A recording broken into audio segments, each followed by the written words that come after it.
আসসালামু আলাইকুম দর্শক বন্ধুরা, আজকে আমরা কথা বলবো এসিআই ক্রপ কেয়ার এর দেবীগঞ্জ টেরিটরির ব্র্যান্ড প্রমোটার মোহাম্মদ রাব্বি হোসেনের সাথে। তার কাছে আমরা জানবো ভবিষ্যৎ কৃষির সম্ভাবনা, কৃষিতে প্রতিবন্ধকতা সমূহ এবং এ থেকে উত্তরণের উপায় সমূহ। রাব্বি ভাই কেমন আছেন? আলহামদুলিল্লাহ ভালো আছি। আপনি ভালো আছেন তো? জি আলহামদুলিল্লাহ। আচ্ছা রাব্বি ভাই, আপনি তো অনেকটা সময় ধরে এই কৃষি সেক্টরে কাজ করতেছেন, এসিআই এর মতো একটি সুনামধন্য কোম্পানিতে আছেন। আচ্ছা, আপনার কাছে ভাইয়া আমি জানতে চাচ্ছি ভবিষ্যৎ কৃষি নিয়ে কি ধরনের সম্ভাবনা আপনি দেখতে পাচ্ছেন? মনে করেন ভবিষ্যৎ সম্ভাবনা, মনে করেন কৃষকের সারের ঘাটতি, বিভিন্ন রকম ভেজাল প্রোডাক্টের জন্য কৃষক বারবার স্প্রে করা লাগে, এতে তাদের খরচ বেশি হচ্ছে। তাদের যে প্রফিটটা, মনে করেন আপনার ধান বা যে কোনো ফসল করার পরে তারা যে একটা মূলধন বা প্রফিট সেটা পাচ্ছে না বর্তমান কৃষক। সেক্ষেত্রে এই আমরা সম্ভাবনার কথা বলতেছিলাম, এটা তো আপনি সমস্যার কথা বললেন। তো এই সমস্যাগুলো যদি সাইডে রাখেন, সেক্ষেত্রে আপনি ভালোভাবে ভালো পণ্য যদি কৃষক ব্যবহার করে, সেখানে কি ধরনের সম্ভাবনা আপনি দেখতে পাচ্ছেন? মানে এই খাতে কৃষকেরা কি ভালো কিছু করতে পারবে কিনা, এই বিষয়ে কিছু বলেন। অবশ্যই পারবে।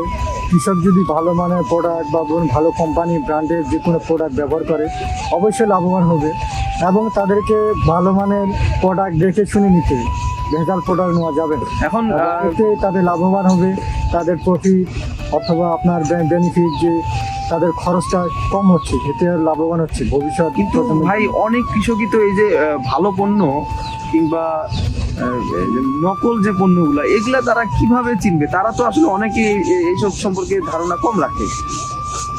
এর জন্য তারা অবশ্যই ভালো ডিলার বা রিটেলারের কাছে ভালো ব্র্যান্ডের প্রোডাক্ট নিতে হবে, এতে তারা ঠকবে কম। বিশ্বস্ত দোকানদার।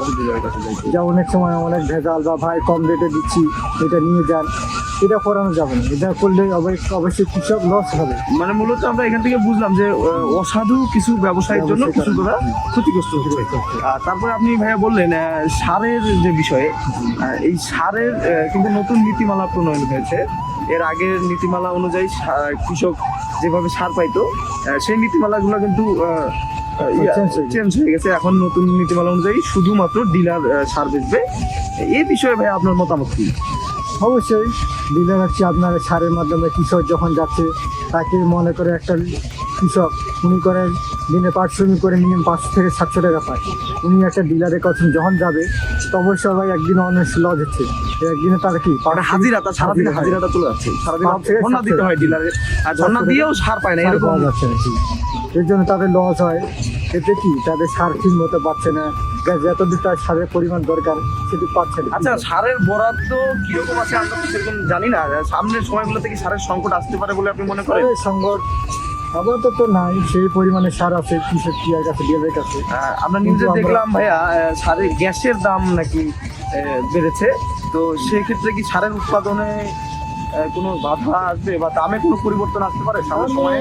হয়তো হিমশিম হতে পারে বা কম বেশি হতে পারে, সেটা বলা যাবে না এখনো। পরিস্থিতি সেটা সম্মুখীন হবে, তারপর অভিচার বা উপলা লেগে যা আছে সেটার পরিবর্তে আমরা সিদ্ধান্ত নেব। ঠিক আছে, তার মানে আমরা ভাইয়া বুঝতে পারলাম যে যদি কৃষক সঠিকভাবে কৃষিটা করে, এখানে একটি বহুত বড় সম্ভাবনা আমরা দেখতে পাচ্ছি। ইয়াং জেনারেশনের অনেক ছেলেপেলেই এখন যারা লেখাপড়া করে এসেছে, তারা কিন্তু কৃষিতে মনোযোগী হচ্ছে। আচ্ছা রাবি ভাই, এই যে নতুন যারা উদ্যোক্তা রয়েছে, ইয়াং জেনারেশন, তাদের উদ্দেশ্যে আপনি কিছু বলেন যারা কৃষি সেক্টরে আসতে যাচ্ছে। কৃষি সেক্টরে নতুন কৃষক যারা মনে করে উদ্দেশ্যে লেখাপড়া করেছে, তারা তো এখন সব কিছু আপনার জিনিস হাতের কাছে, গুগল বা যে কোনো ক্রিয়াতে আপনার সার্চ করলে অনলাইনটাকে ব্যবহার করা যায়। হ্যাঁ, যে কী কী প্রোডাক্ট কোথায় ব্যবহার করা যাবে, কত পরিমাণ ডোজ, সেটা পাওয়া যাবে। এবং একটা নতুন জেনারেশন মনে করে আপনার অনেকে আছে মৎস্য খামার, কেউ হাঁসের হেঁচারি, বিভিন্ন রকম বা কৃষি করে বিভিন্ন রকম আদার সার্চ করে ওরা স্বাবলম্বী। তো ধন্যবাদ দর্শক, আজকের আয়োজন এ পর্যন্তই ছিল। আমাদের সাথে থাকবেন, রূপালী রিল সাবস্ক্রাইব করবেন।